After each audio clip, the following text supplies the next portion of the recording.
I so often find watching political debates among political commentators really irritating because often, and I'm sure all of you can relate to this, often there's someone making the correct point, and that's good, but the other people just don't seem to care.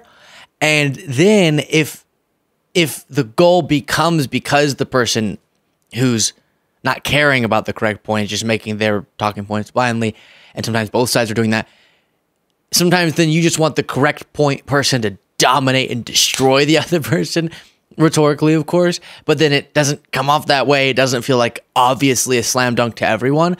I have a rare instance of one of those debates where I think even the people who disagreed with the two members of this panel who were articulating the, not even the liberal, but the anti-Trump, pro-fact part of the argument, I think most people, even MAGA folks, would agree on the debating the two more pro-Trump people, even though Dave Smith didn't seem super pro-Trump, were obliterated. Sarah Palin, the former governor of Alaska, you rarely see things this brutal, frankly, okay? So we're going to take quite some time on this. It's really satisfying. Here we go. While you're listening and watching this, please do remember to click the subscribe button. We're hoping, as I've been saying, to cross the 1 million subscriber threshold by Election Day. If we can do it, I'd appreciate you helping us on that journey. Quite the short time frame now, but here it is.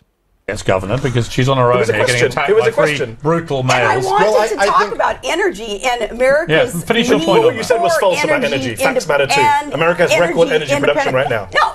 It does. What's People false? can Google it right now When and see I the said that on day one, what the Biden administration did was halt so much of our exploration and yet we have record energy and our construction of pipelines. And I'm not a fan of that, by the way. I think we should have less energy production. You lied. I'm a critic of Biden on his energy production. You're a liar. You lied. I'm a liar. Yes, and you said, no, Biden didn't do that. Yes, he did on day one. Do you know he handed out more licenses than Trump? Do you know that?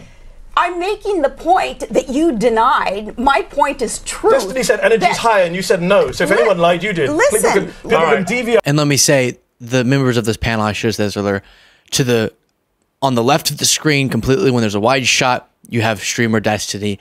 Then you have Dave Smith, who's a libertarian. Then Mehdi Hassan, and then Sarah Palin. Then Piers.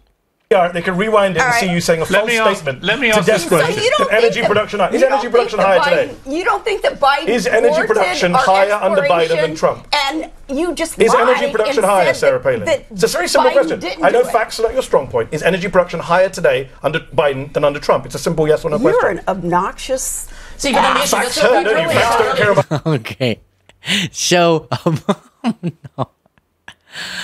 You're an obnoxious ass. I think what's so satisfying about watching someone like Mehdi is that he brings the ruthlessness that you want, but sometimes don't want to be the one doing, right? I just recently also went on the Piers Morgan show to do a panel just like this one, and I want to be aggressive when it's justified, but sometimes am not ready to do the slam dunks, the brutality that someone like Mehdi is.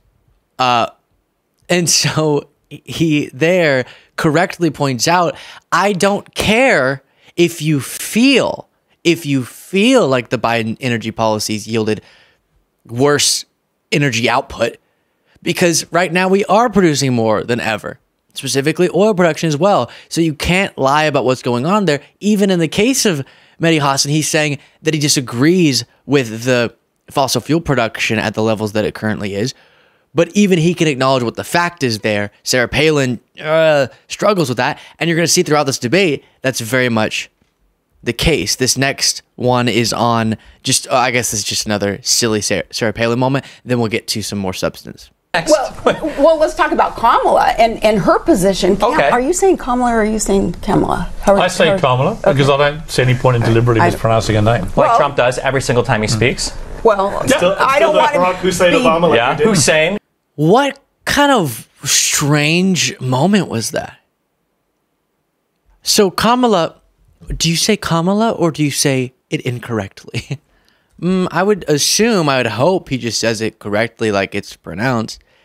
Then something that Piers Morgan is obsessed with, and I told you when we reviewed the clips from my appearance there that Piers has just gone full MAGA. He's obsessed with I don't want to mischaracterize him. Often his response to pointing out the harmful, destructive, divisive rhetoric of MAGA is saying, well, y'all call Trump Hitler, so everything's sort of on the table. Which no one of note, no one relevant, no one with political power who's a Democrat calls Trump Hitler. Or almost no one. I'm sure there's some example out there. Kamala sure is not doing that. Us talking about Trump's own former chief of staff saying, Trump would say that Hitler did some good things and that he wished he had Hitler generals is not us calling Trump Hitler. It's us discussing factual information brought forward by someone who served alongside Trump.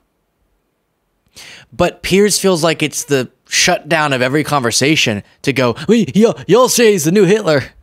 But Destiny, okay, so you asked about the freedoms when you're called a Nazi, when you're called a Nazi, they've called Obama a communist for 8 years. Let me finish my point. Oh my goodness! Yes, but if you this one point, it's all you have. It's really sad. It's quite a big point because you're comparing. It's not because Trump calls Harris a fascist. Didn't Trump say immigrants were the poisonous to the blood of the nation or whatever? You're comparing Trump to the most evil person in modern history, J.D. Vance who murdered 12 million people, who perpetrated a Holocaust of 6 million. Hitler. The only person I know who's called Trump Hitler is his running mate, J.D. Vance. And his last general called him a fascist. Oh yeah, his last general, by the way, his top general said he's a fascist. These are the people that have worked the closest to him. His chief of staff says he praised Hitler.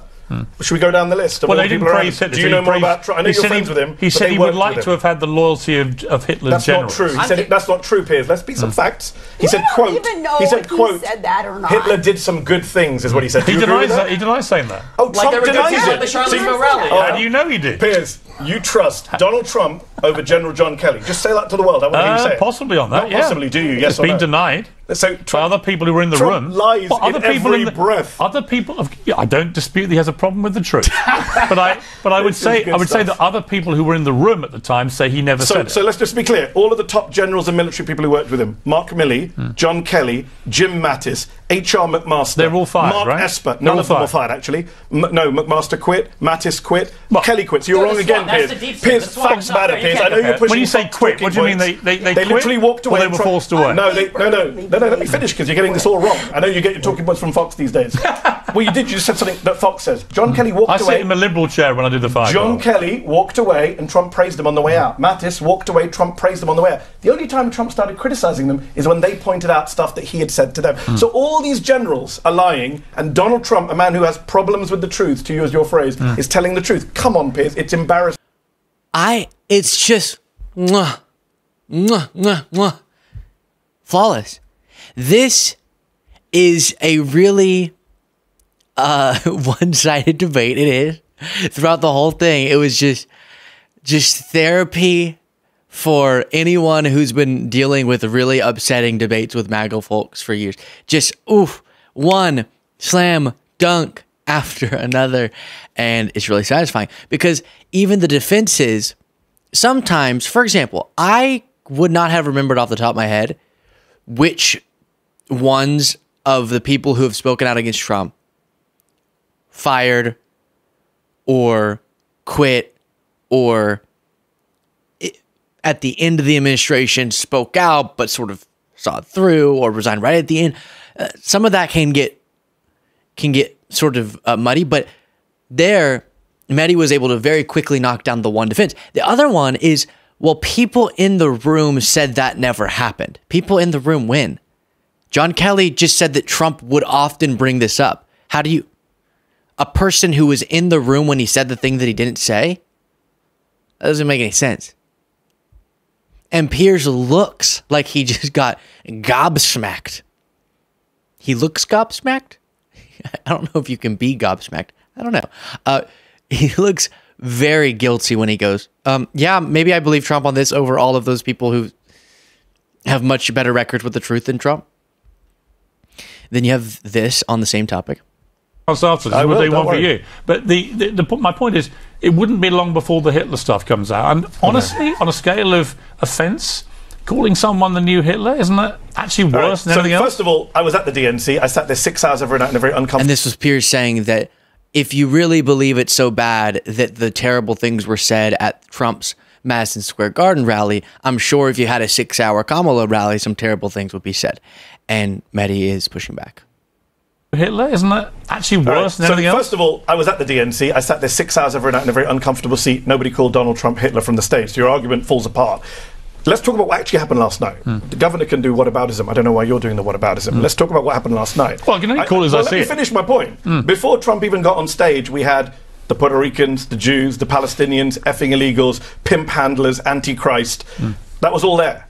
Then Trump gets on stage and says immigrants are invading and occupying our country, which is the language of the far right. He talks about the press being the enemy of the people, which is straight from Goebbels. You've condemned that line. He talked about the enemy within, which is literally a Hitler line. So if you don't want to be accused of sounding like Nazis, there's a simple solution. Stop talking like Nazis. Dave? And Dave Smith was... I'm not really familiar with him, but he definitely was in a off-the-rails Sarah Palin, at least in this debate. And so we'll get on to other things. And let's see here. I think we're past the Nazi debate, but a brilliant explanation there from Mehdi, which is, now, we're not going to do this. I really get the sensitivity of making comparisons and pointing to context regarding Nazis, Hitler, that as a part of any conversation, you have to deal with a lot of sensitivity for obvious reasons. And we've seen people like Marjorie Taylor Greene act like masks. Oh, it's like we're in Nazi Germany. And when you go overboard with those comparisons and with those points connecting back to Nazi Germany, often that is condemnable. So I get the sensitivity there. Piers seems to be arguing against someone that doesn't really exist, or at least no one that he's been in front of in these panels, which is someone who's saying Trump is Hitler. He is the new Hitler. The only thing that people, again, the broad consensus among relevant Democrats, the consensus point is that there are anecdotes about Trump bringing up Hitler in strange ways that we should talk about. Trump, it's not our fault he brought it up. He brought it up, so we're just responding to it. People around him heard him say some crazy stuff, and we want to talk about it, and we can't. And then there's the broader narrative that is absolutely accurate about Trump's obsession, because he repeats this, with dictators, past and present. And then saying, let's look at history to inform us on how dangerous certain type of rhetoric is, and Trump is obviously purposefully using very, very parallel rhetoric to that of past dictators, including Hitler. That doesn't make him the new Hitler. That means he's choosing to echo, like the poisoning of the blood stuff, like we need to uproot the vermin in our country, the enemy from within, we're going to enact retribution, the press is the enemy of the people. He's choosing to mirror and echo this rhetoric. We're just pointing that out. So if you want to stop engaging with that as a discussion, stop making it one. Then here is, let's see, I'm blanking already, even though I just looked at my notes. Piers saying something that he thinks proves he is so not biased and I'm an objective journalist, but it actually proves the opposite. Sounds over yet again on my own show. What I was going to say to you was... I thought it was going to be Dave and Sarah versus me and Destiny, but apparently it's me and Destiny versus Sarah and Piers. You always like to do this, and it's not true. I've not heard you say one critical thing about Trump. When Trump was president, I wrote 110 columns for the Daily Mail about Trump. When he left, I counted negative, positive. It was about a 50-50. Great, but not today. So I have been very, very critical of Trump, and I felt he's deserved it. Well, no, because I... That's the opposite. That's the opposite of the point he thinks he's making. What have I said before? The example I always use is what's wrong with our media is they'll see 10 egregious things that Trump does, and they'll do 10 stories about each one of them, right? Meaning one story about each of the 10 things. 10 stories total. Then, because they did that, they'll look over at Harris, or when Biden was the candidate, Biden, and go, we need to prove that we're so unbiased. So let's pick this slightly negative things and do negative thing and do 10 stories about it. One story about each of the outrageously egregious things for Trump. 10 stories about the one slightly negative thing with Harris. And that's how people get so disoriented and confused about this election and American politics. And Piers just perfectly made my point for me. He admits, when I was writing columns, I did about 50-50. 50% positive for Trump, 50% negative. See, look at me. I'm an objective journalist. No, you're doing artificial neutrality. That's not good. Objectivity is great. Neutrality that you have to manufacture is how we destroy our democracy and sleepwalk into fascism. Because you make seem normal, you normalize, and you equate something that's not normal and a matchup that is not equal. Then on Russia's invasion of Ukraine, you have Piers asking a question and Destiny making a point. He will try and do a deal. The question is, what is that deal? Because Ukraine is saying they're not going to give up an inch of the land. So the issue is that Donald Trump is a 4-year-old when it comes to understanding any issue, but especially foreign policy. And a lot of people have this, they're obsessed with this idea of peace in their mind, which if you're in conflict, peace is the furthest thing from your mind. You want some kind of just peace or justice, right? So Trump's solution for Ukraine is just give up the land that's been taken from you and everything will be kosher, just like Russia did in Moldova with Transnistria, just like Russia did with South Ossetia, and I can't even pronounce the other place in Georgia, and just like Russia's trying to do now with Ukraine. If you're somebody that wants, justice for Ukraine, and you want the United States to remain a world leader when it comes to, ensuring trade routes or being somebody that the world looks to ensure relative peace and freedom and stability throughout places like Europe, which it has enjoyed historically more in the past 30 years than it had in the 200 years prior to that. Donald Trump obviously is not going to do that for you. If you're somebody who's very concerned about the Israeli-Gaza conflict, I mean, you've got Donald Trump who wholeheartedly, he said it before, will support Israel basically no matter what, with absolutely, no contention whatsoever. You've got a guy who agreed to moving the embassy, who before that was talking about pulling all of the UNRWA funding from the Gaza Strip, who would support Netanyahu through and through. The whole reason why those Abraham Accords started was because Netanyahu wanted to start annexing parts of the West Bank, right? Donald Trump is not going to help any of the Palestinians if that's something that you're concerned about. Insofar as peace in the Middle East, I mean, you've got this talking point over and over again, no new wars, no new wars. Yeah, again, we haven't had any new wars since World War II, right? The war in Iraq was the use of force authorization, the authorization of the use of force. It wasn't technically a war. Well, it was a war. You can call it that, but Donald Trump bombed Syria. Donald Trump bombed Syria. That wasn't a war, apparently. With no congressional authorization. Iran attacked Saudi Arabia. They did a drone strike on oil refineries. There was conflict all throughout Iraq and Syria. Donald Trump abandoned Kurdish allies in Syria. Donald Trump signed a deal with the Taliban and essentially forfeited Afghanistan. And there was the whole fallout from that. Like, this idea that there was peace in the Middle East under Donald Trump is absolutely ridiculous. It doesn't make... So, definitely on... it's crazy how these talking points, if they're short, sweet, and sound good, then MAGA is great with them. Like, we had peace in the world under Trump. just like, go back on the interweb and see what was being reported throughout those times. Or in so many cases, you have conflicts we're currently dealing with that have historical context that went through Trump's administration. And there was a map circulating since Trump started saying that of all, in red, all of the active military conflicts whenever Trump was president around the world. And he didn't start any new wars.